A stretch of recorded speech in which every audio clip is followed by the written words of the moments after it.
కొండలు గతించవు, ఆకాశముల్ దేవాదేవునికి వందనాలు తెలియజేస్తున్నానండి. అలాగే కూడి వచ్చిన సంఘం అంతటికి వందనాలు తెలియజేస్తూ సిలువ ధ్యాన కూటమికి వచ్చిన మీ అందరికి మరొకసారి వందనాలు తెలియజేస్తూ నేటి కార్యక్రమాన్ని ప్రారంభించుకుందామండి.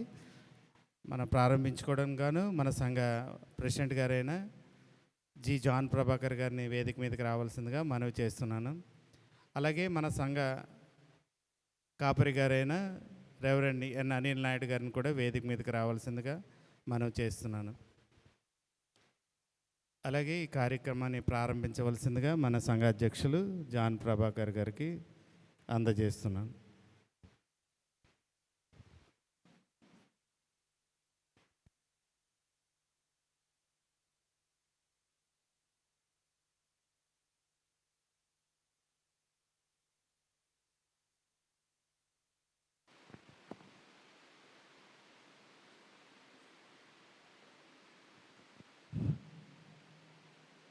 సెక్రటరీ గారికి నా హృదయపూర్వక వందనాలు తెలియజేస్తున్నాను.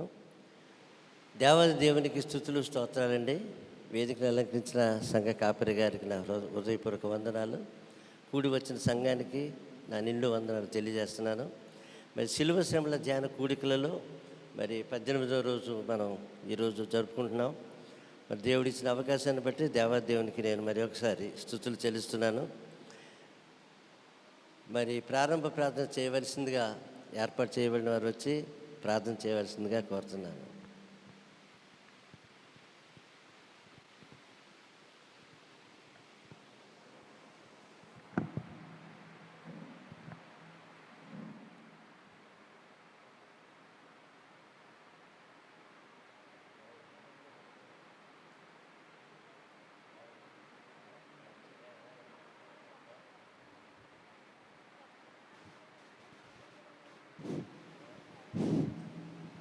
స్తోత్రునైనా స్తోత్రునైనా స్తోత్రునైనా స్తోత్రునైనా కృపాస సంపూర్ణ దయగల రాజా మీ స్తోత్రునైనా స్తోత్రునైనా ఇదిగోనైనా ఉదయకాలం మొదలుకొని ఇంతవరకునైనా నీరెక్కడి నీళ్ళలో మమ్మల్ని కాచి కాపాడినైనా ఈ సాయంత్రం సమయంలో ప్రభా 18వ దినమునైనా ప్రభా శ్రమల దినములోనైనా మేము కూడుకొనినైనా ఇక్కడ చేరడానికి మీరు మాకు ఇచ్చిన కృపను బట్టి మీకు వందనాలైనా మా రాకపోకల్లో మీరు కాపుదల నుంచి నడిపించిన దేవా మీకు వందనాలు ప్రభా.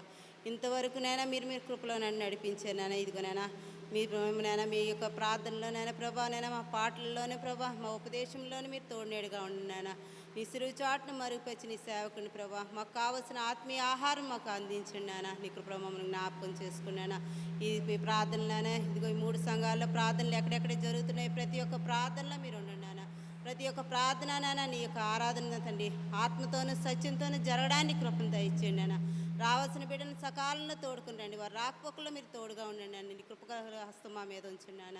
నీ కృపతో మమ్మల్ని నడిపించమని ఈ చిన్న ప్రార్థన చేస్తున్నాం నడుచున్నాను తండ్రి. ఆమేన్. థ్యాంక్ యూ వెరీ మచ్ అమ్మా.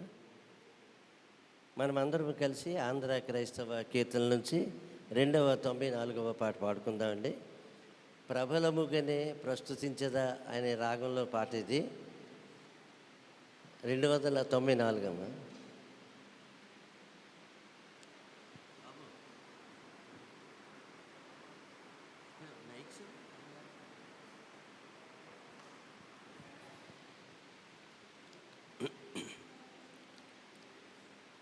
యేసునే సేవింపరాండి మోసపోకండి,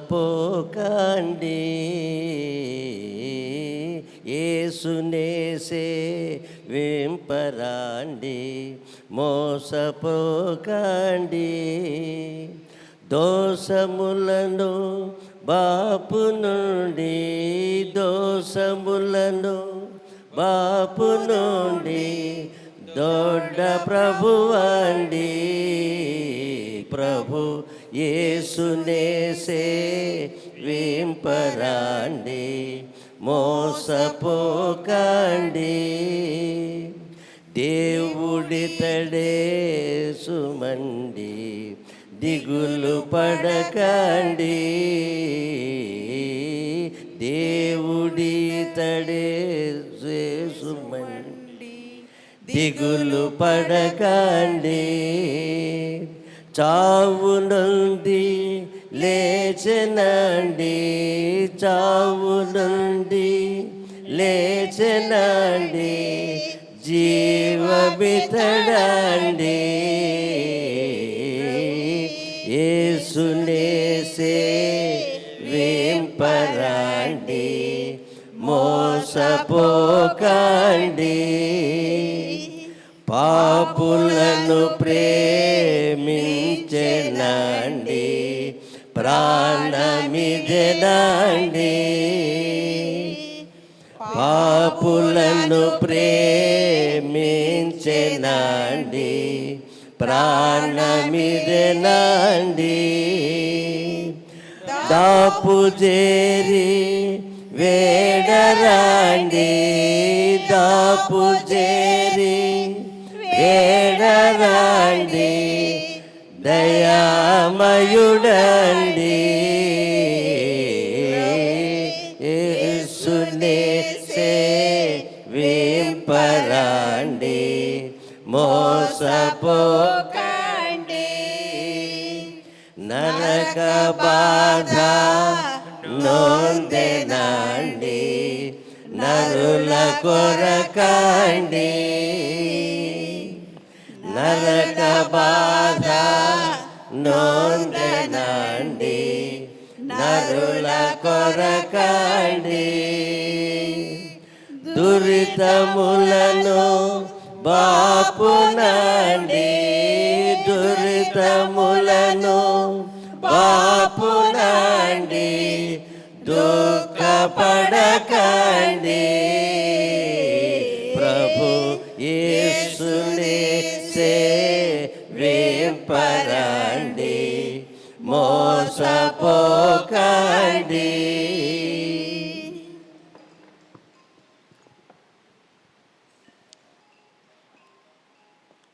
పరిశుద్ధ గ్రంథం నుంచి మొదటి పాఠ్యభాగముగా యాకోబు 4వ అధ్యాయము 8-9 వచనాలు చదవలసిందిగా ఏర్పాటు చేయబడిన వారు వచ్చి చదివి వినిపిస్తారండి. రెండవ పాఠ్యభాగముగా మొదటి యోహాను 3వ అధ్యాయము 3, 4 కూడానండి. యాకోబు పత్రిక 4వ అధ్యాయము 8-9 వచనాలు మొదటి పాఠ్యభాగంగా చదవలసిందిగా కోరుతున్నాను.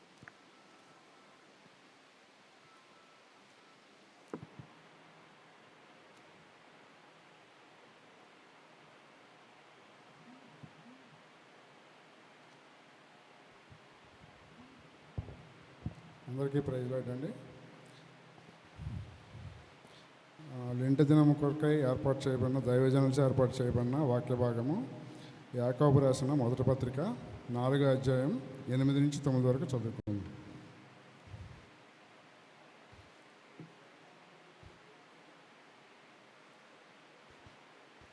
దేవుని వద్దకు రండి, అప్పుడు ఆయన మీ వద్దకు వచ్చును. పాపులారా, మీ చేతులను శుభ్రం చేసుకొనిడి, దిమనస్కులారా, మీ హృదయములను పరిశుద్ధపరచుకొనిడి, వ్యాఖ్యలుపడుడి, దుఃఖపడుడి,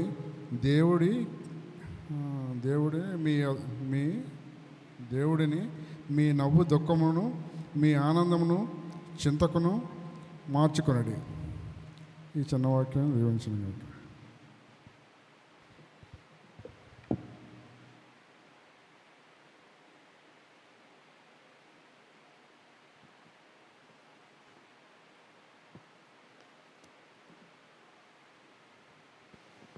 ప్రైజ్ ది లార్డ్. 18వ రోజుకై శిలువ ధ్యాన కూడికకై ఏర్పాటు చేయబడిన రెండవ పాఠ్యభాగము మొదటి యోహాను పత్రిక 3వ అధ్యాయము 3వ వచనం నుంచి 4వ వచనం వరకు ఈ విధంగా వ్రాయబడి ఉన్నది. ఆయన యందు ఈ నిరీక్షణ పెట్టుకొనిన ప్రతివాడును ఆయన పవిత్రుడై ఉన్నట్టుగా తన్ను పవిత్రునిగా చేసుకొనును. పాపము చేయు ప్రతివాడును ఆజ్ఞను అతిక్రమించును. ఆజ్ఞాతిక్రమమే పాపము. దేవుడి పరిశుద్ధ వాక్యం మన వెనుకడిలో దీవించును గాక. ఆమేన్. వాక్యము చదివి వినిపించిన సహోదరుడు అలాగే సహోదరికి నా హృదయపూర్వక వందనాలు తెలియజేస్తున్నాను. ఎవరైనా విట్నెస్ ఉంటే దయచేసి మీ పేరు ఇవ్వాల్సిందిగా కోరుతున్నాను. లేని ఎడల స్పెషల్ సాంగ్ పాడాలనుకున్నవారు దయచేసి వచ్చి పాడవలసిందిగా. పాస్టమ్ గారు దయచేసి ఒక పాట పాడండి.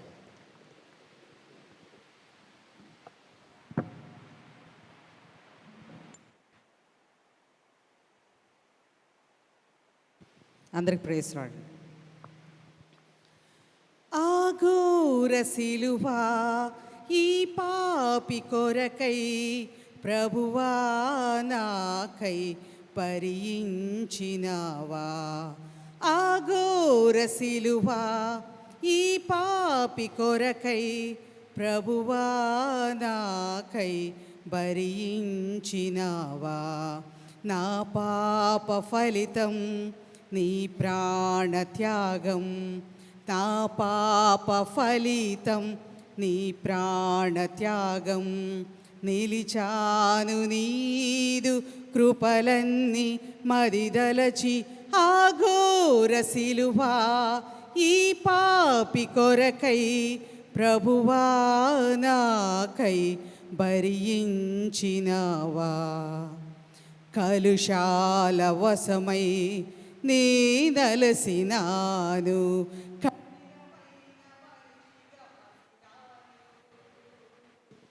కలుషాల వశమై నే నలసినాను, కఠినమైన మనిషిగా మసిలాను.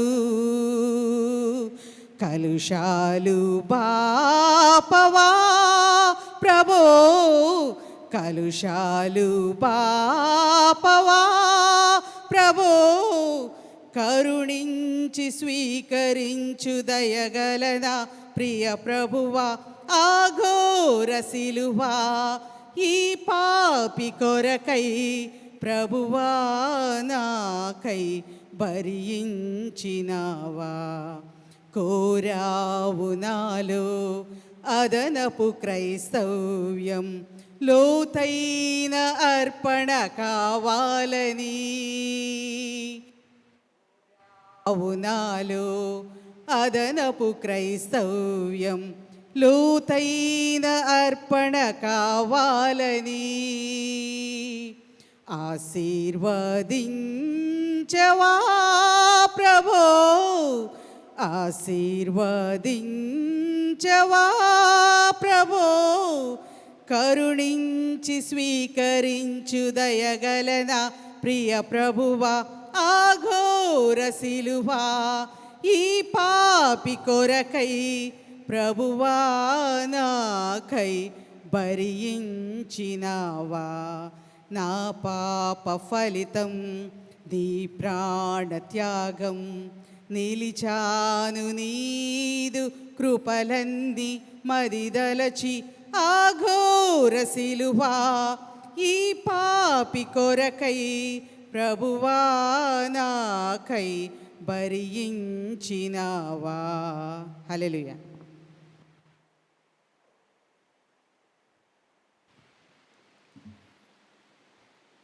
అమ్మగారు థ్యాంక్ యూ వెరీ మచ్ అండి. ఏదో పాడుతున్నారు, థ్యాంక్ యూ వెరీ మచ్. ఎందుకంటే ఈ శ్రమల ధ్యాన కూటాల్లో మరి సంబంధించిన పాట మీరు పాడినందుకు నేను వందనాలు తెలియజేస్తున్నాను.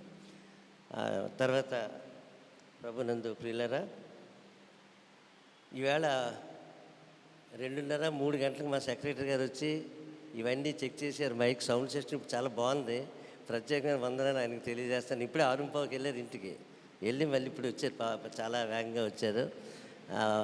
వారి టీంకి కూడా నేను ధన్యవాదాలు తెలియజేస్తున్నాను. అలాగే యూత్ వారు కూడా చక్కని సహకరించారు, వారికి కూడా నా వందనాలు తెలియజేస్తున్నాను. ప్రభునందు ప్రియులారా, ఈ సమయంలో మరి దైవ సందేశాన్ని మనం అయ్యగారి ద్వారా విందాం. రెవరెండ్ అనిల్ నాయుడు గారు వచ్చి తర్వాత పెడతాం ప్రేరు మీద అయిన తర్వాత, లేకపోతే డిస్టర్బ్ అయిపోతుంది.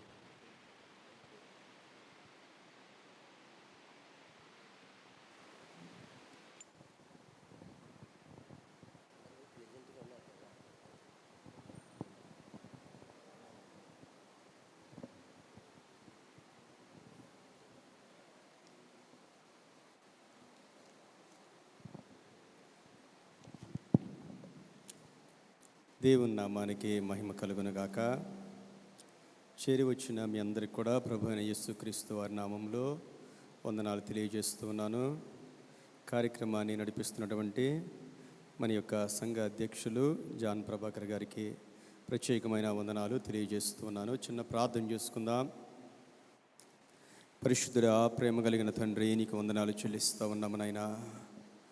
మా గొప్ప దేవుడవు నాయనా, నీ బిడ్డలవునైనా మా తండ్రివైన నీ యొద్దకు నీ కృపను బట్టి మీ కృపా సింహాసనం యొద్దకు వచ్చి ఉన్నాం. మమ్మల్ని నీవు బలపరిచే స్థలము, ఆశీర్వదించే స్థలము, దీవించే స్థలము, మమ్మల్ని స్వస్థపరిచే స్థలము, మా జీవితాల్లో అద్భుతాలు చేసే స్థలము నీ పాద సన్నిధే గనుక చేరి వచ్చిన మమ్మల్ని అందరినీ మీరు బలపరచండి నాయనా. మేము ఆత్మీయంగా బలపడడానికి సహాయము దయచేయండి ప్రభువా. మీరు మా కొరకు సిద్ధపరిచిన ప్రతి విధమైన ఆశీర్వాదము మీ నామములో మేము అనుభవించగలుగుటకు మీ కృప దయచేయమని ప్రార్థన చేస్తూ ఉన్నాను. పరిశుద్ధాత్మ దేవా, నీవే మా బోధకుడువు నాయనా. యేసుక్రీస్తు ప్రభువారిని మేము మహిమపరుస్తూ ఉంటుండగా నాయనా, మీ ఆత్మ సన్నిధి మీరు మాకు దయచేసి మమ్మల్ని బలపరచుమని ప్రార్థన చేస్తూ ఉన్నాం. సమస్త మహిమ మీకే కలుగునుగాక. యేసుక్రీస్తు వారి నామములో వేడుకొని ప్రార్థిస్తూ ఉన్నాము తండ్రి, ఆమేన్. ప్రియమైన దేవుని బిడ్డలారా, మీ అందరికి కూడా వందనాలు.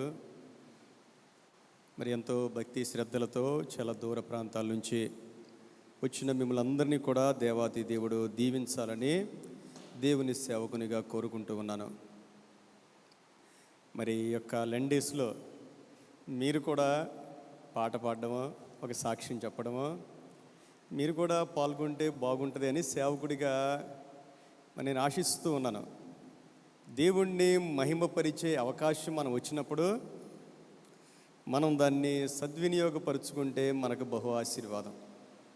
కాబట్టి దేవుడు మీకు ఇచ్చిన తలాంతుల్ని మీ అందరూ వాడుకోవలసిందిగా ప్రభు నామములో తెలియచేస్తూ ఉన్నాను.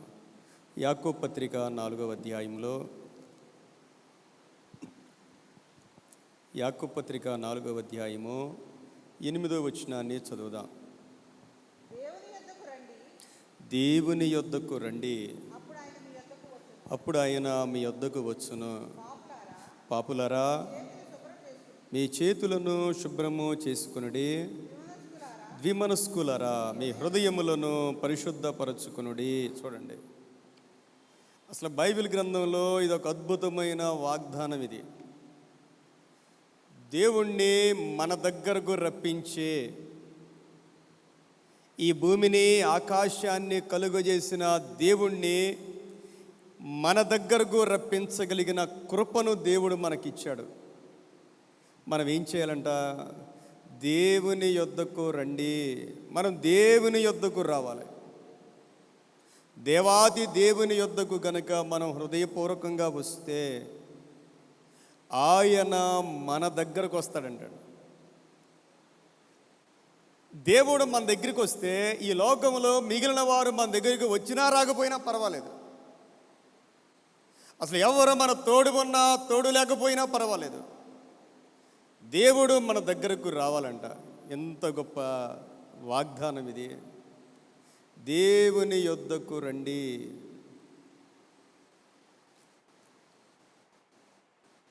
దేవుని యొద్దకు విశ్వాసంతో, సంతోషంతో మనం రావాలి. ప్రియమైన దేవుని బిడ్డలారా, బైబిల్ గ్రంథంలో దేవుని దగ్గరకు ఎవ్వరు వచ్చినా దేవుడు వారిని దీవించాడు. ముఖ్యంగా వారి కష్టాల్లో, వారి బాధల్లో ఎవరైతే దేవుని యొద్దకు వచ్చారో దేవుడు వారిని తప్పకుండా దీవించాడు. మనం దేవుని యొక్క వాక్యంలో చదివితే మత్తయి సువార్తలో ఒక మాట మనం చూద్దాం. మత్తయి సువార్త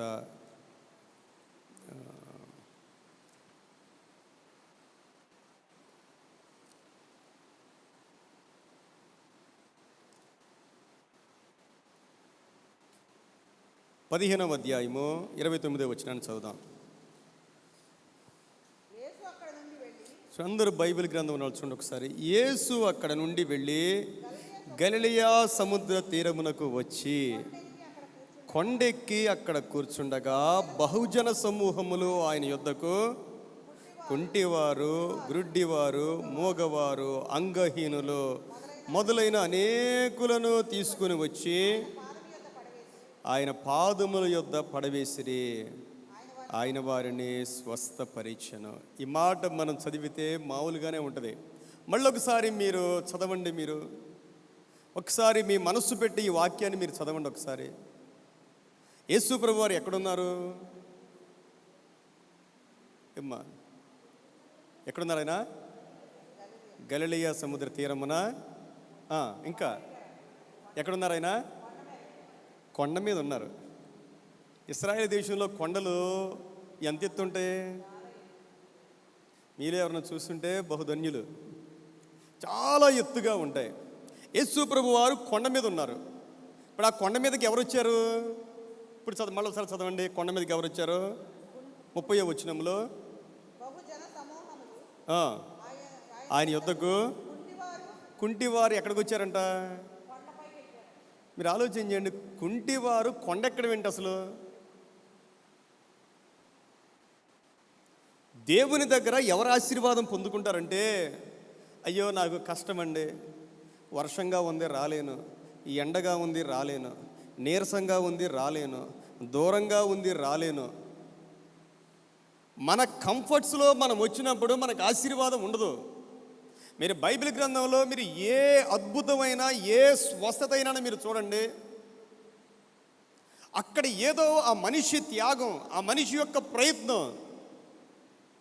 ఇల్లంతా జనంతో నిండిపోతే పక్షవాయువుతో నిండిన వాడిని ఇంటి పైనుండి ఆ పెంకులు తీసి కిందకి దించారంట. చూడండి, ఏదో ప్రభు ఖాళీగా కూర్చుండే వచ్చేసి స్వస్థపడడం వల్ల ఫోన్ చేసి అయ్యా ఇంటికి రా అంటే రావడం కాదు. ఇది ప్రభు దగ్గరికి మనం ఎప్పుడు ఒక ప్రయాస, ఒక కష్టం, ఒక కన్నీరు, ఒక చెమట, దేవుడు ఆ ప్రయాసను చూడాలి. ఎప్పుడైనా సరే దేవుని దగ్గరకు మనం ఆ ప్రయాస గనక మనలో ఉంటే, ప్రియమైన దేవుని బిడ్డరా, ఎప్పుడు మనం ప్రయాసపడతామంటే దేవుడంటే నమ్మకం ఉంటేనో, దేవుడంటే ఇష్టం ఉంటేనో. ఇష్టం ఉందనుకోండి, మన పిల్లలు ఎక్కడో చదువుతారు, ఏం చేస్తారు? ఎంత దూరమైనా వాళ్ళు చూడడానికి వెళ్ళిపోతాం, వర్షమైనా ఎండైనా వెళ్ళిపోతాం. ఎందుకంటే వాళ్ళ మీద ప్రేమతో. దేవుణ్ణి కూడా మనం అలాగూ ప్రేమించాలి. ఈ రోజున దేవుని యొద్దకు రండి, ఆయన మన యొద్దకు వచ్చును అని కొంచెం కష్టమైన మాటలే రాశారు ఇక్కడ. ఏమన్నారు ఆయన? యాకోబు పత్రిక 4వ అధ్యాయం 8వ వచనంలో,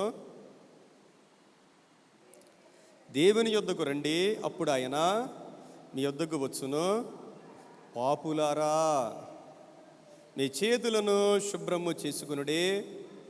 ద్విమనస్కులారా, మీ హృదయములను పరిశుద్ధపరచుకునుడి. దేవుని బిడ్డల గురించి ఈ మాటలు మాట్లాడుతున్నారండి. ఈ యాకోబు గారు ఎవరు అంటే, యేసుక్రీస్తు ప్రభువు యొక్క సహోదరుడు ఈయన. ఈ పత్రిక చాలా డిఫరెంట్గా ఉంటుందండి. ఇది అనుదిన జీవితానికి చాలా దగ్గరగా ఉంటుంది. ఈయన అంటూ ఉన్నాడు పాపులారా అంటూ ఉన్నాడు. రెండవది ద్విమనస్కులారా అంటూ ఉన్నాడు. ఎవరు ఈ పాపులు, ఎవరు ఈ ద్విమనస్కులు అని మనం ఆలోచన చేస్తే, ఈ 4వ అధ్యాయం అంతా కూడా ఒక వార్ఫేర్, ఒక పోరాటం, ఒక యుద్ధం. ఎవరితో యుద్ధం? ఎవరితో యుద్ధం అంటే, యుద్ధాలు 3 రకాలుగా ఉంటాయి. ఒక యుద్ధం మనలో మనకే ఒక పోరాటం అనేది ఉంటుంది. ఎప్పుడు మనలో మనకు ఒక పోరాటం. క్రైస్తవ జీవితంలో మనలో మనకే ఒక పోరాటం అనేది మనం గమనించగలుగుతూ ఉంటాం. రెండవ పోరాటం ఏంటంటే, మనము ఇతరులతో పోరాడడం. మన పోరాటము ఇతరులతో పోరాడడం. మూడవది దేవునితో పోరాడడం. సైతానుతో పోరాడడం పక్కన పెట్టేస్తే, ఒక పోరాటం మనలో మనకే ఒక పోరాటాన్ని మనం చూస్తూ ఉంటాం. 4వ అధ్యాయం 1వ వచనములో, మీలో యుద్ధములను పోరాటములను దేని నుండి కలుగుచున్నవి? మీ అవయములలో పోరాడు మీ భోగేచ్ఛల నుండియే కదా. మనం ఎంత రక్షింపబడినా, ఎంతగా దేవునిలో ఎదుగుతూ ఉన్నా, ఎంత మనం బాగా ప్రార్థన చేస్తూ ఉన్నా, మనలో ఒక పాప స్వభావం అనేది ఉండిపోయింది. అది పోదు ఎప్పటికి కూడా, అది ఎప్పటికీ పోదు. అనగా మనలో 2 స్వభావాలు ఉంటాయి. ఎంత గొప్ప వ్యక్తి అయినా, ఈ రోజుల్లో ఎవరున్నారండి డబ్బాసి లేని వాళ్ళు? నాకు డబ్బాసి లేదండి, నాకు పేరు ప్రఖ్యాతులు అక్కర్లేదండి అనేవాళ్ళు ఎవరైనా ఉన్నారా ఈ రోజుల్లో? చాలా అరుదుగా ఉంటారండి. ఎవరైనా కష్టపడి నేను కష్టపడ్డానండి అని చెప్పకుండా ఎవరన్నా ఉంటారా? నలుగురిలో నాకు గుర్తింపు అక్కర్లేదు, నాకు డబ్బు అక్కర్లేదు, నాకు కేవలం నన్ను దేవుడు చూస్తేనే చాలు అనుకునే వాళ్ళు ఎవరున్నారు ఈ రోజుల్లో? ఎంత పేరుగాంచిన స్పీకర్నైనా మనం పిలిచామనుకోండి, ముందు వాళ్ళు ఏమడుగుతారు? నాకు ఎంత డబ్బులు ఇస్తారు, ఎంత జనం వస్తారు. కారణం ఏంటంటే మన దేహంలో ఒక పాపము అనేది ఉండిపోయింది, మన అవయవాల్లో ఉండిపోయింది. కాబట్టి ప్రతి మానవునిలో కూడా 2 స్వభావాలు అనేవి ఉంటాయి. ప్రియమైన దేవుని బిడ్డలారా, వాళ్ళు ఎంత ప్రార్థన చేసేవాళ్ళు అయినా సరే ఈ 2 స్వభావాలను మనం చూస్తూ ఉంటాం. కొన్నిసార్లు పైకి ఒకలాగా, లోపల ఒకలాగా ఉండడం మనం గమనిస్తూ ఉంటాం. భక్తి అంటే అంత సామాన్యం. మనం ఎన్నో విషయాలు మాట్లాడొచ్చు అండి.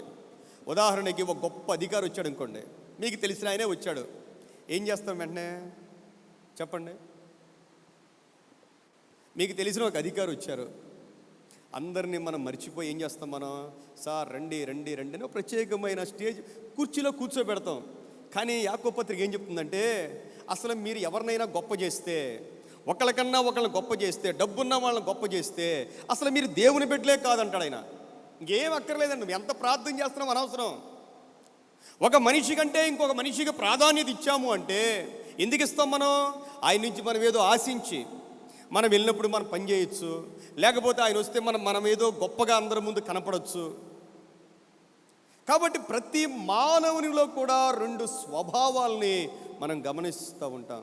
యాకోబు గారు అంటూ ఉన్నారు, పాపులారా అన్నాడు, ద్విమనస్కులారా అన్నాడు. ఒక పోరాటం ఏంటంటే ఆత్మీయ జీవితంలో మనకి పోరాటం అనేది మనం చూడగలుగుతూ ఉంటాం. ప్రియమైన దేవుని బిడ్డలారా, ఆ పోరాటంలో మనము గెలవాలి. ఎలా గెలవాలి అంటే దేవుని ఆత్మ ద్వారా మనలో ఉన్న శరీర కార్యాలను మనం చంపివేయాలి. శరీరానికి అనగా మన శరీరానికి మనలో ఉండే ఆత్మకు ఒక పోరాటం అనేది మనం చూస్తాం. శరీరాన్ని మనం అంటే శరీరం అంటే మనకు కనబడి బాడీ కాదండి, ఇందులో ఉన్న ఒక పాప స్వభావం. ఎగ్నాస్టిక్ థియరీ ఏంటంటే అసలు ఈ శరీరమే కనబడే ప్రతి వస్తువు పాపం అంటారు. దేవుని వాక్యం అలా చెప్పట్లా. మన శరీరంలో ఒక పాప నియమము, ఆదాము యొక్క లక్షణము అనేది మనలో ఉండిపోయింది. దాన్ని జయించాలి అంటే ఒక్క పరిశుద్ధాత్మ దేవుని ద్వారానే మనము శరీర క్రియలను చంపగలుగుతాం. ప్రియమైన దేవుని బిడ్డలారా, 2వ పోరాటం ఏంటంటే మన తోటి వారితో మనం పోరాడుతుంటాం. ఈ పత్రికలో వ్రాస్తూ ఉంటాడు, తోటి వారితో మనం పోరాడడానికి కారణం ఏంటంటే మనలో ఉన్న స్వార్థం, సెల్ఫిష్నెస్. వారికంటే మనం గొప్పగా ఉండాలి, మనమే ఉండాలి, మనదే ఆధిక్యత. ఎప్పుడు కూడా తోటి మానవులతో మనం పోరాడకూడదండి. కీర్తన గ్రంథం 133వ కీర్తన 1వ వచనములో సహోదరులు ఐక్యతగా ఉండుట ఎంత మేలు, ఎంత మనోహరము అన్నాడు. దేవుడు కావాలి, దేవుని ఆత్మ కావాలి అంటే ఐక్యత అనేది చాలా ప్రాముఖ్యమైనది, చాలా ప్రాముఖ్యం.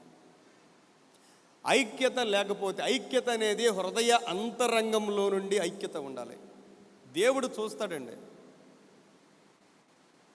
ఎప్పుడు కలుగుద్ది అంటే యేసుక్రీస్తు ప్రభు కలిగిన మనస్సు మనలో ఉంటేనే, యేసుక్రీస్తు ప్రభువులాగా మనం తగ్గించుకుంటేనే, ఆయనకిలాగా మనం సమర్పణ చేయగలిగితేనే ఆ ఐక్యతను మనము అనుభవించగలుగుతాం. ప్రియమైన దేవుని బిడ్డలారా, మూడవ పోరాటము అపవాదితో పోరాటాన్ని మనం చూస్తూ ఉంటాం.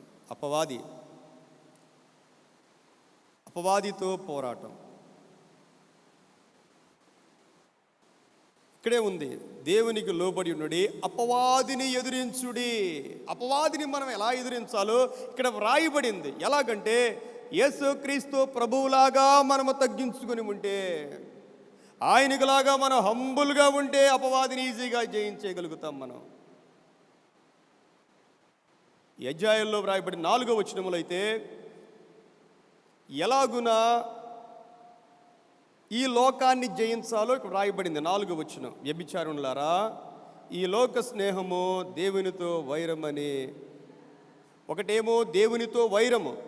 దేవునితో వైరం ఎవరికి అంటే ఈ లోకానికి దేవునితో వైరము. మనలో ఉన్న శరీరానికి ఆత్మకు వైరము. మూడవది యేసుక్రీస్తు ప్రభువుకి అపవాదికి వైరం. ఈ 3 రకాలైన పోరాటాలు ఈ అధ్యాయాల్లో మనం చూస్తూ ఉంటాం. ఈ 3 పోరాటాల గురించి తెలియచేస్తూ ఆయన మాట ఏంటంటే 8వ వచనంలో, దేవుని యొద్దకు రండి అప్పుడు ఆయన మీ యొద్దకు వచ్చును అని. పాపులారా మీ చేతులను శుభ్రము చేసుకునుడి, ద్విమనస్కులారా మీ హృదయములను పరిశుద్ధపరచుకునుడి. మొట్టమొదటిగా మన హృదయాలు మారాలి. హృదయంలో ఉన్న ప్రేమలు, ఆలోచనలు, తలంపులు, మన అంతరంగం మారాలి. చేతులు పరిశుద్ధపరుచుకోవడం అంటే మన క్రియలు. మొట్టమొదటిగా మన హృదయము గనక మారిపోతే ఆటోమేటిక్గా మన క్రియలు కూడా మారిపోతాయి అన్న విషయాన్ని మనం గ్రహించగలుగుతూ ఉంటాం. ఎందుకంటే హృదయము అన్నిటికన్నా ఇర్మియా గ్రంథం 17వ అధ్యాయము 9వ వచనంలో, ఈ ప్రపంచంలో అందరికంటే మోసగాళ్ళు ఎవరు అని ఒక క్వశ్చన్ చేసుకుంటే, ఎవరు అందరికంటే మోసగాళ్ళు? ఎవరు? ఈ ప్రపంచంలో అందరికంటే మోసగాళ్ళు ఎవరు అంటే మన హృదయమే. ఎవరో కాదండి. మనం చాలాసార్లు వాళ్ళ గురించి వీళ్ళ గురించి మాట్లాడుకుంటాం. మన హృదయము అన్నిటికన్నా మోసకరమైనది. అది ఘోరమైన వ్యాధి కలిగినది. ప్రారంభం నుండి ఆది కాండము 6వ అధ్యాయం 5వ వచనములో నోవాహు కాలములోనే దేవుడి మాటలు పలికాడు. ఆది కాండము 6వ అధ్యాయము 5వ వచనములో నరుల చెడుతనము భూమి మీద గొప్పదనియు, వారి హృదయము యొక్క తలంపులలోని ఊహ అంతయు కేవలము చెడ్డదని ఎవరు చూశారు? యెహోవా తండ్రి చూశాడండి. దేవాది దేవుడు చూశాడు.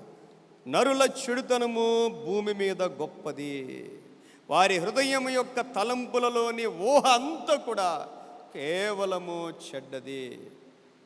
అలాగున ఆది మానవుల వలన మానవ జాతి అలాగైపోయింది. మనం కూడా అంతే. మనం ప్రత్యేకించబడిన వారం ఏమీ కాదు. మనలో కూడా పాప స్వభావం ఉన్నది. దావీదు మహాభక్తుడు, దేవుని ఆత్మ కలిగిన వాడు, ఎన్నో పాటలు రాసిన వాడు. అలాంటి ఆయన కూడా పాపములో పడిపోయాడు. మహా గొప్ప భక్తులు పాపములో పడిపోయారు. కారణం ఏంటంటే మనలో కూడా పాప స్వభావం అనేది ఉంటుంది. మనం అజాగ్రత్తగా ఉండకూడదండి. ఏ రోజుకా రోజు దేవుని ఆత్మ చేత మనలో ఉన్న శరీర క్రియలను మనము చంపివేయాలి. రెండవది, ఈ లోకముతో మనం స్నేహం చేయకూడదు. లోకముతో అంటే దేవునికి వ్యతిరేకమైన దానితో, దేవునికి ఇష్టము లేని దానితో, దేవునికి ఇష్టము లేని వ్యక్తులతో మనము సహవాసము చేయకూడదు. ఈ లోక స్నేహము దేవునితో వైరము అనే మాట మనం చదువుతున్నాం. కాబట్టి మనలో ఉన్న 2 మనస్సులు ఉన్నాయి, 2 ఆలోచనలు ఉన్నాయి అనే సంగతిని మనం జ్ఞాపకం చేసుకుని ఎక్కువగా మనము దేవునితో ఉండడం కోసమే ప్రయత్నం చేయాలి. మన సహవాసాలను బట్టే మన జీవితం ఉంటుందండి.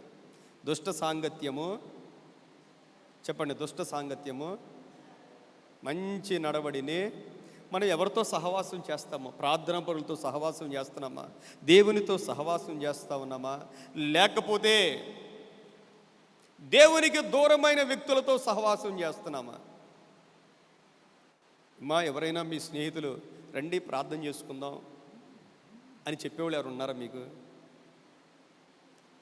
ఉంటే బహుధన్యులు. మనం వ్యర్థమైన విషయాలు, మనల్ని బలహీనపరిచే విషయాలు, దేవుని ఆత్మకు విరుద్ధమైన విషయాలు ఎంతసేపు మనం మాట్లాడినా అంతగా ఆత్మీయంగా మనము పడిపోతూ ఉంటాం. ప్రియమైన దేవుని బిడ్డలారా, మన హృదయము అన్నిటికన్నా మోసకరమైనది. యేసు ప్రభు అన్నారు, హృదయంలో నుండి బయటకు వచ్చే వాటి గురించి చెప్పారు ప్రభు.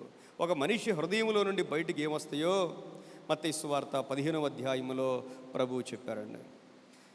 19వ వచనం నుండి దురాలోచనలు, నరహత్యలు. మత్తయి సువార్త 15:19 దురాలోచనలు, నరహత్యలు, వ్యభిచారములు, వేశ్యాగమనములు, దొంగతనములు, అబద్ధ సాక్ష్యములు, దేవదూషణయు. అంతే. ఒక మనిషి హృదయంలో ఉన్నవి ఇవే. ప్రభు స్పష్టంగా చెప్పేశారు.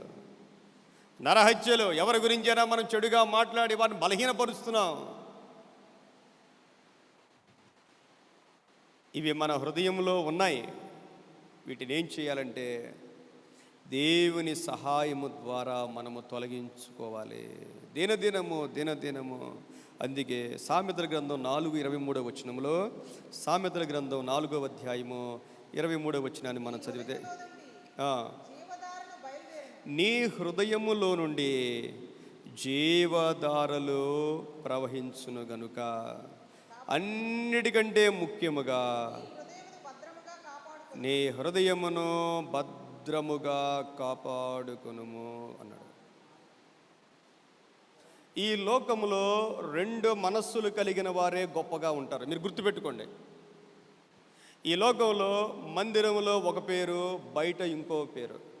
మందిరములో ఒక జీవితం, బయట ఇంకో జీవితం. వాళ్లకున్నన్ని ఆధిక్యతలు ఎవ్వరికి ఉండవండి. మీరు ఎప్పుడైనా చూడండి, నాకు ఇది కావాలి అది కావాలి, పరిపూర్ణంగా భక్తి చేసేవారికి విలువ ఉండదు.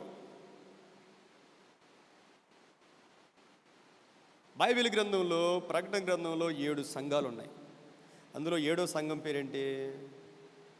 లవోదికీయ సంఘం, నులివెచ్చని సంఘం. వాళ్ళు చల్లగా లేరు, వెచ్చగా లేరు. అంటే అర్థం ఏంటంటే వాళ్ళు బాగా డబ్బు సంపాదించారు, మంచి పేరు ప్రఖ్యాతులు సంపాదించారు, ఎన్నెన్నో కార్యాలు చేస్తూ ఉన్నారు. కానీ దేవుడు అన్న మాట ఏంటంటే, నీవు చల్లగానైనను వెచ్చగానైనను లేవు. దేవుడు అన్నాడు, మీ మొహం మీద ఉమ్మి వేసేస్తానన్నాడండి దేవుడు.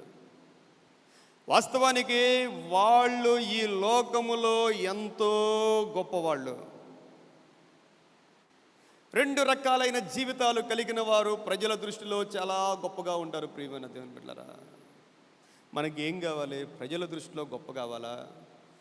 దేవుని దృష్టిలో గొప్ప కావాలా? మనకి దేవుని దృష్టిలో గొప్ప కావాలి అంటే 2 రకాలైన మనస్సులు మనలో ఉండకూడదు. ఒకటే మనస్సు, ఒకటే మాట, ఒకటే ఆలోచన. దేవుడు వారిని అసహించుకుంటూ ఉంటాడు. కీర్తనలు 119వ కీర్తనలో 113వ వచనం చూడండి ఒకసారి. 119వ కీర్తన 113వ వచనములో చూడండి, ద్విమనస్కులను నేను ద్వేషించుచున్నాను. చూడండి, ద్విమనస్కులను నేను. 2 మనసులు ఉండకూడదు మనకి, ఒకటే మనసు.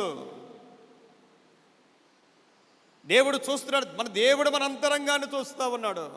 2 రకాలైన నడకలు, 2 రకాలైన మాటలు, 2 రకాలైన ఆలోచనలు మనకు ఉండకూడదు. ప్రియమైన దేవుని బిడ్డరా, ద్విమనస్కులను నేను ద్వేషించుచు ఉన్నాను. ఎంత గొప్ప మాట అండి. మన మనస్సు దేవునికి సమర్పించేసుకోవాలి. అయ్యా, నాకు 2 ఆలోచనలు వద్దు నాయనా, ఒక్కటే ఆలోచన. నా ఆలోచన నువ్వే. దేవుని వాక్య నెరవేర్పు కోసమే మనం బ్రతకాలి. ప్రియమైన దేవుని బిడ్డలారా, ద్విమనస్కులను నేను ద్వేషించుచు ఉన్నాను. మనం ప్రార్థన చేసేటప్పుడు కూడా, ప్రార్థన ఎంత శక్తి కలిగిందో, ప్రార్థన చేసే వ్యక్తుల్లో 2 ఆలోచనలు ఉంటాయి. ఏంటి ఆలోచన అంటే, దేవుడు నిజంగా నా ప్రార్థన వింటాడా? చాలామంది ప్రార్థన చేస్తారు కానీ నమ్మరు. ఎంత ప్రార్థన చేసినా మనం నమ్మం. సైతాన్ అంటాడు, నువ్వు ఎంత ప్రార్థన చేయి అంటాడు. నువ్వు ఎంత ప్రార్థన, ప్రతి ప్రార్థనకి వెళ్ళిపో, ఎక్కడ ప్రార్థన అంటే అక్కడ బైబిల్ పెట్టుకెళ్ళిపో, అన్నీ విను కానీ నమ్మొద్దు అంటాడు. ఇంకెందుకు ఇంకా? మీరు వ్యక్తిగతంగా ఆలోచన చేయండి, మీరు ఎంత ప్రార్థన చేస్తున్నారు? దేవుడు మీకు కార్యం చేస్తాడని నమ్ముతున్నారా? అపవాది నమ్మనివ్వడండి, నమ్మనివ్వడు. ఎందుకంటే మనం ప్రార్థన చేస్తాం, కార్యం జరగదు, ఇంకా ప్రార్థన చేస్తాం, మళ్ళా జరగదు. ఒక నెల రోజులు చేస్తాం, జరగదు. 2 నెలలు చేస్తాం, జరగదు. 3 నెలలు చేస్తాం, జరగదు. అప్పుడు ఏమనుకుంటాం? ఇంకా వదలే అనుకుంటాం మనం. దేవుడి టైం కోసం మనం ఎదురు చూడం. మనం ఒక్కసారి ఒక విషయం కోసం ప్రార్థన చేయడం ప్రారంభిస్తే ముందు మనం తీర్మానం చేసుకోవాలి, ఇది దేవుని చిత్తమేనా ఈ విధంగా ప్రార్థన చేయటం? నేను పలాంది అడుగుతున్నాను, ఇది దేవుని చిత్తమేనా? దేవుని చిత్తమైతే ఇక ప్రార్థన చేయడం ప్రారంభించాలి. ఎప్పటిదాకంటే ఖచ్చితంగా దేవుడు మనకి ఇచ్చేదాకా. దేవునికి మహిమ కలుగునుగాక. ఈ యాకోబు పత్రికలో కొంతమంది ప్రార్థన చేస్తూ ఉన్నారట. 1వ అధ్యాయంలో 5వ వచనం నుండి, మీలో ఎవరికైనాను జ్ఞానము కుదువగా ఉన్న ఎడల అతడు దేవుని అడగవలెను, అప్పుడు అది అతనికి అనుగ్రహింపబడును. ఆయన ఎవరినీ గద్దింపక అందరికీ ధారాళముగా దయచేయవాడు. అయితే ఒక కండిషన్ ఉంది. ఏంటంటది? 6వ వచనములో, అయితే అతడు ఏమాత్రమును సందేహింపక విశ్వాసముతో. నాకు చాలామంది భలే చెప్తాడు. ఒక ఆమె అంటుంది, ఇంతమంది ప్రార్థన దేవుడు ఏమంటాడండి అంటుంది ఒక ఆమె.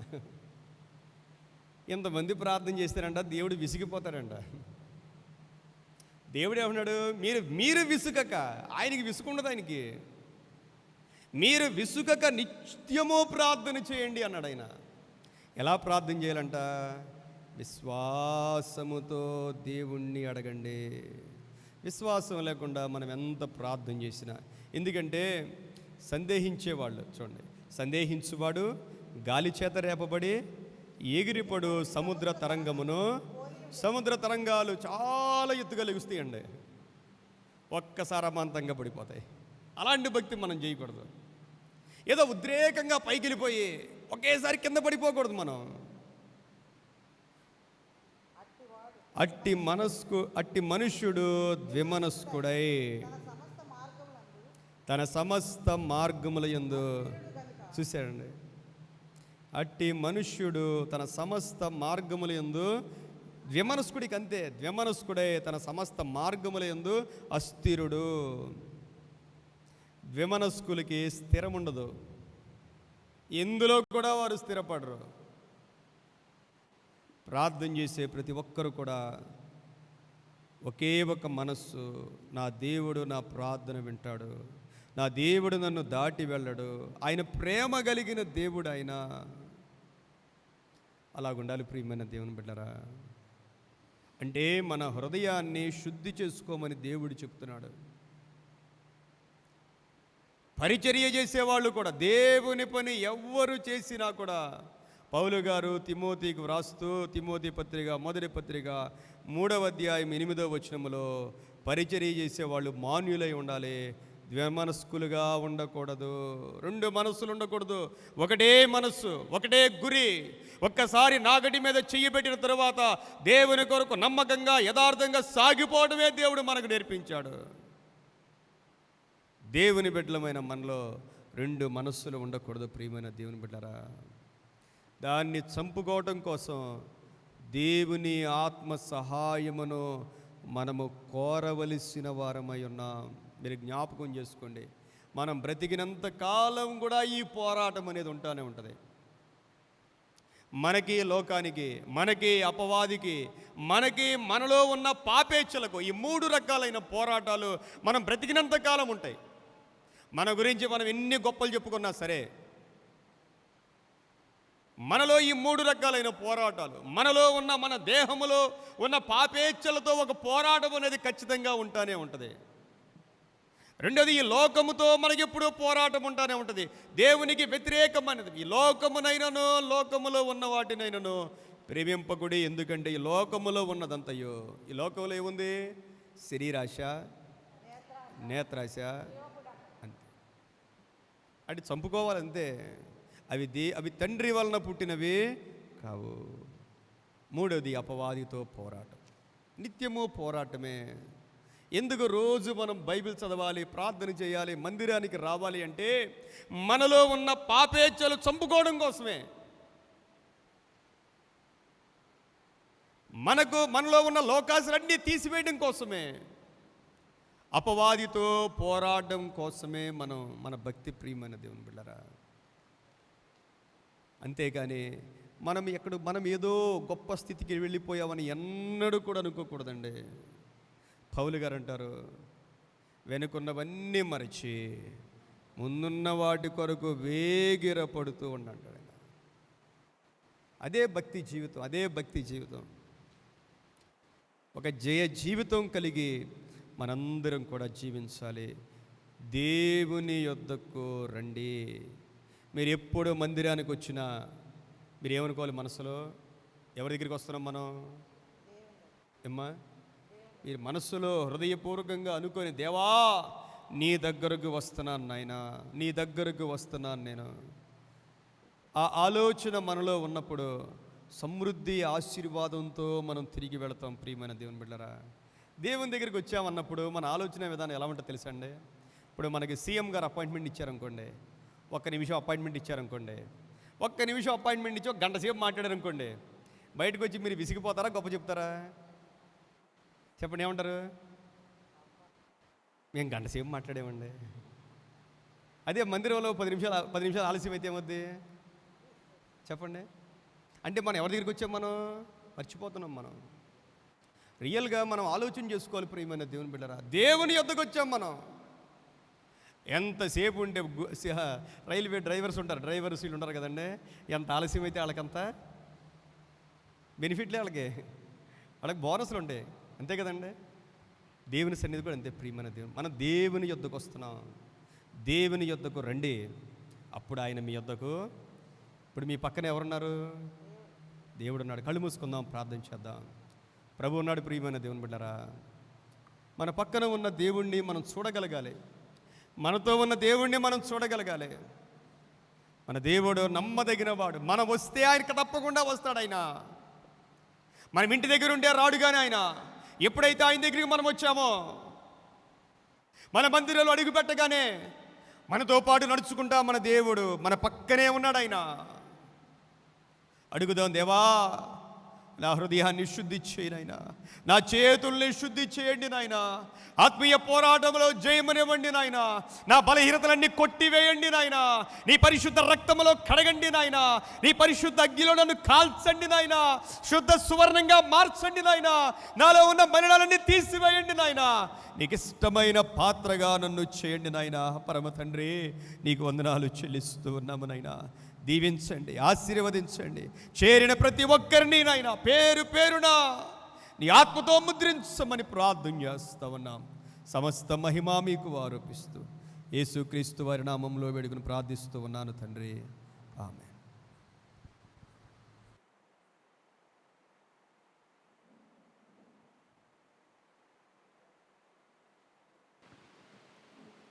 ఆత్మీయ నడిపింపుతో చక్కని వాక్య సందేశాన్ని అందించిన సంఘ కాపరి గారికి నా హృదయపూర్వక వందనాలు తెలియజేస్తున్నాను. ద్విమనస్కులై ఉండొద్దని చెప్పి చక్కని సందేశాన్ని అందించారు.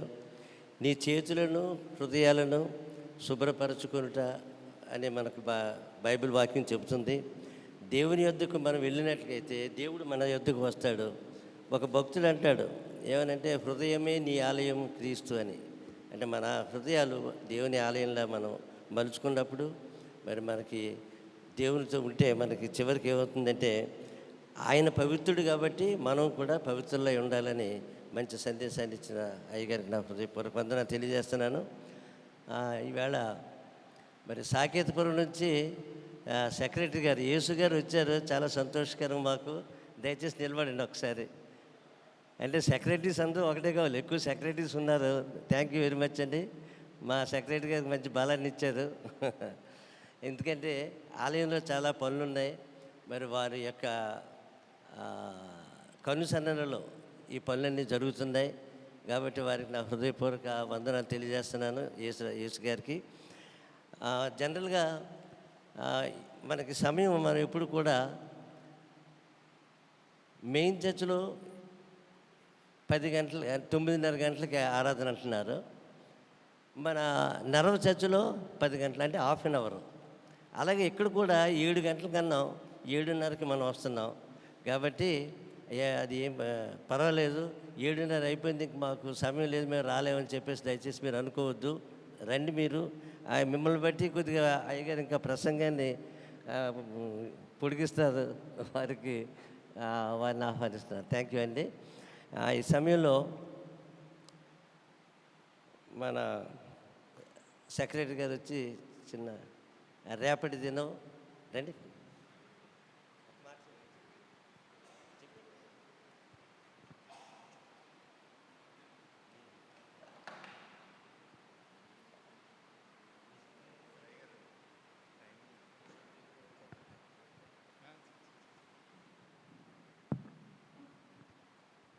Praise the lord. దేవునికి వందనాలు తెలియజేస్తున్నానండి. నేటి శ్రమకాల ఆరాధనలో పాలిభాగస్తులైన ప్రతి ఒక్కరికి మన ప్రభువును రక్షకుడైన వందనాలు తెలియజేస్తున్నాను. అలాగే చక్కగా నడిపించిన మన సంఘ అధ్యక్షులు జాన్ ప్రభాకర్ గారికి కూడా ప్రత్యేకమైన వందనాలు తెలియజేస్తున్నాను. అలాగే మన సంఘ కాపరి గారు చక్కని వర్తమానం అందించారండి, వారికి కూడా ప్రత్యేకమైన వందనాలు తెలియజేస్తున్నాను. రేపు కూడా 7 గంటలకే ఉంటుంది కాబట్టి ప్రతి ఒక్కరూ సమయానుకూలంగా రావాలని తెలియజేస్తున్నానండి. ప్రతి ఒక్కరికి సమయాన్ని పాటించండి, తొందరగా వస్తే తొందరగా వెళ్ళిపోవచ్చు. మరొకసారి సంఘమంతటికి వందనాలు తెలియజేస్తూ నా ప్రకటన ముగిస్తున్నాను.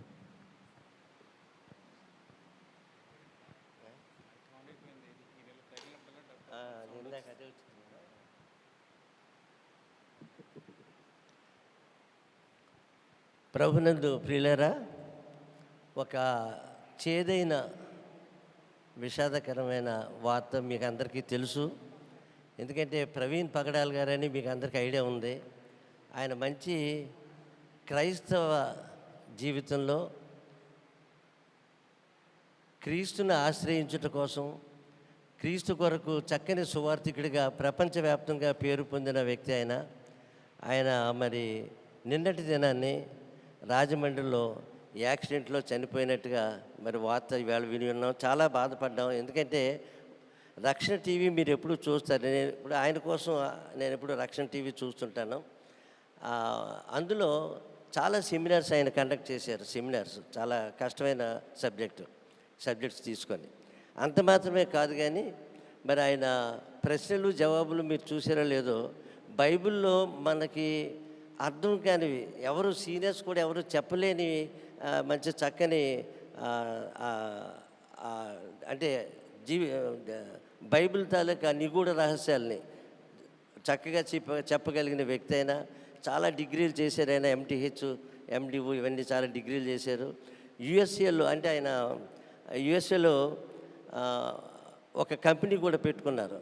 కంపెనీ పెట్టి అది నడిపిస్తున్నారు. ఇక్కడే హైదరాబాద్లో ఉంటున్నారు.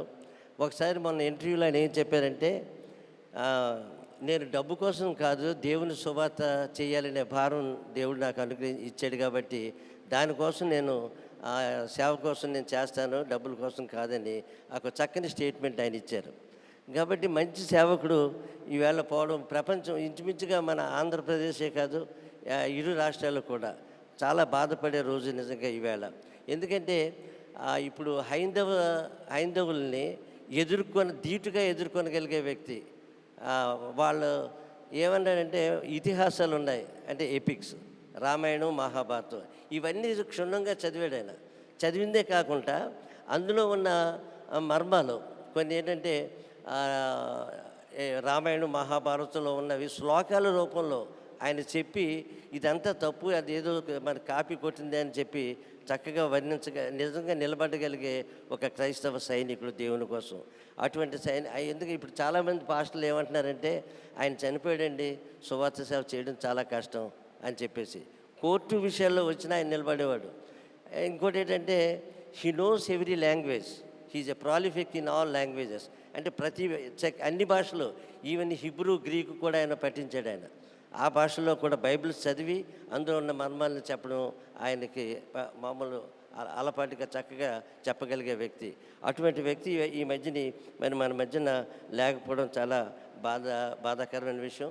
ఆయన ఎప్పుడు చిరునవ్వుతూ ఉండేవారు. పాస్టర్లుగా అందరికీ అక్కడ ఒకసారి విశాఖపట్నం వచ్చారు. విశాఖపట్నం వచ్చినప్పుడు కల్వరీ వాళ్ళు పిలిచారు ఆయన్ని, అలాగే ట్రినిటీ వాళ్ళు పిలిచారు, క్యూఎంబీ చర్చ్.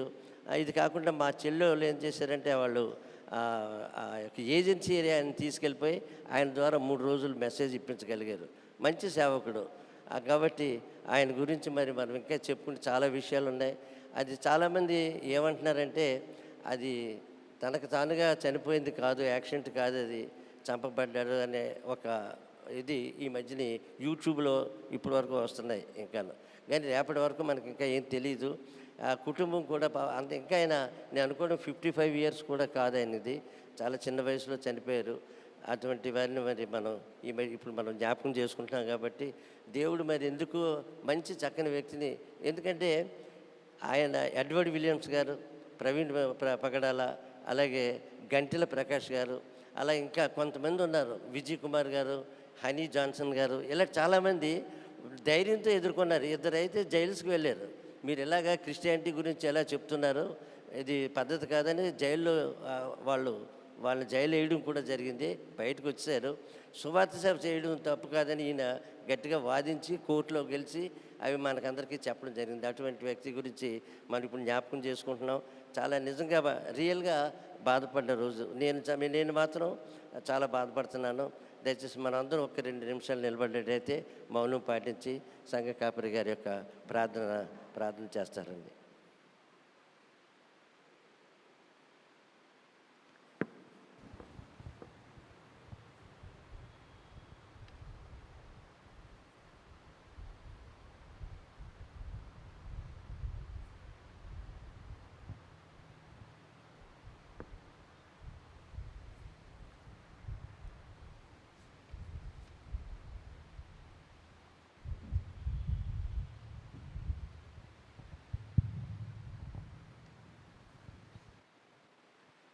ప్రభువా, నీకు వందనాలు చెల్లిస్తూ ఉన్నాము నాయనా. ఈరోజు నాయనా ఈ ప్రార్థనలో పాల్గొన్న ప్రతి ఒక్కరిని పేరు పేరున మీరు దీవించి ఆశీర్వదించి నాయనా, ప్రతి ఒక్కరు విశ్వాసంలో, ప్రార్థనలో, నీ వాక్యములో, భక్తిలో, నీ యందు భయభక్తులు కలిగి ఉండటలో, నిన్ను ప్రేమించుటలో, నిన్ను సేవించుటలో, నిన్ను ఆరాధించుటలో, అన్ని విషయాల్లో ఎదగగలుగుటకు మీ కృపను అనుగ్రహించమని ప్రార్థన చేస్తా ఉన్నాం. ఈ సమయంలో మీ సన్నిధిలోనికి చేర్చబడిన ప్రవీణ్ పగడాల గారిని జ్ఞాపకం చేసుకుంటా ఉన్నాం. ఈ లోకంలో ఎన్నో ఆధిక్యతలు ఉన్నప్పటికీ అన్ని ఆధిక్యతలని తృణప్రాయంగా విడిచిపెట్టి నీకోసం ఒక యోధునిగా ఈ లోకంలో పనిచేసిన ఆయన, ఈ లోకాన్ని విడిచిపెట్టిన దైవదాసుని కుటుంబం కొరకు ప్రార్థన చేస్తూ ఉన్నాం. ప్రభువా, ఎంతోమంది సేవకులు హింసించబడతా ఉన్నారు, చంపబడతా ఉన్నారు. ఎంతోమంది విశ్వాసులు, భక్తులు కూడా నైనా నీకోసం నా ప్రభువా కష్టాలు అనుభవిస్తూ ఉన్నారు. వారందరి కొరకై నీకు వందనాలు. నీ కొరకు శ్రమలు అనుభవించడం ఎంత ధన్యతనైనా, నీ కొరకు హతసాక్షులుగా మార్చబడ్డం ఎంత ఆధిక్యతనైనా ప్రభువా నీకు వందనాలు చెల్లిస్తా ఉన్నాం. తండ్రి, అన్యులు కూడా నిన్ను తెలుసుకోవాలి నాయనా, నీ ప్రేమను తెలుసుకోవాలి నాయనా. అలాంటి కృపను దయచేయమని ప్రార్థన చేస్తా ఉన్నాం. ప్రభువా, ఇలాంటి భయంకరమైన దినాల్లో మీ సేవకులకు విశేషమైన మీ ఆత్మశక్తినివ్వండి, మీ ఆత్మ జ్ఞానాన్ని ఇవ్వండి. మీ సేవకుల్ని మీరు బలపరుచుకోమని కూడా ప్రార్థన చేస్తూ ఉన్నాను. సమస్త మహిమానికి ఆరోపిస్తూ ఉన్నాను నైనా. ఈరోజు ఈ విధంగా మీ ఆత్మతో నైనా జరిగించిన ఈ కార్యక్రమం కొరకే నీకు వందనాలు చెల్లిస్తూ అందరినీ మీ చేతులకు అప్పగిస్తున్నాం. ప్రభువా, సమస్త మహిమ మీకు కలుగును గాక. నాయనా, మా ఎగ్జిక్యూటివ్ వారిని, అడ్వైజ్ అందరినీ మీరు దీవించండి. వచ్చిన ప్రతి బిడ్డను నాయన నురంతులుగా మీరు దీవించి ఆశీర్వదించమని యేసుక్రీస్తు వారి నామంలో వేడుకుని ప్రార్థిస్తూ ఉన్నాము తండ్రి. ఆమేన్. పరలోక పరలోకమందున ప్రార్థన. మా తండ్రి, మీ నామం పరలోకమందున మా తండ్రి, పరిశుద్ధపరచబడునుగాక. నీ నామం పరిశుద్ధపరచబడును గాక. నీ చిత్తం నీ పరలోకమందు రాజ్యం వచ్చును గాక. నెరవేరినట్లు భూమి మీద నెరవేరును నీ గాక. చిత్తం పరలోకం నెరవేర్చున్నట్లు భూమి మీద నెరవేరును గాక. మా అనుదిన ఆహారం నేడు మాకు దయచేయము. మా అపరాధములు క్షమించిన చేయవారిని ప్రకారము క్షమించు క్షమించు. ప్రకారం అపరాధములు క్షమించుము. మమ్మ శోధనలోనికి తప్పించు. రాజ్యము, రాజ్యము, శక్తి, మహిమ నిరంతరము నిరంతరము మీరే నీవే ఉన్నారు ఉన్నావు తండ్రి. తండ్రి. ఆమేన్.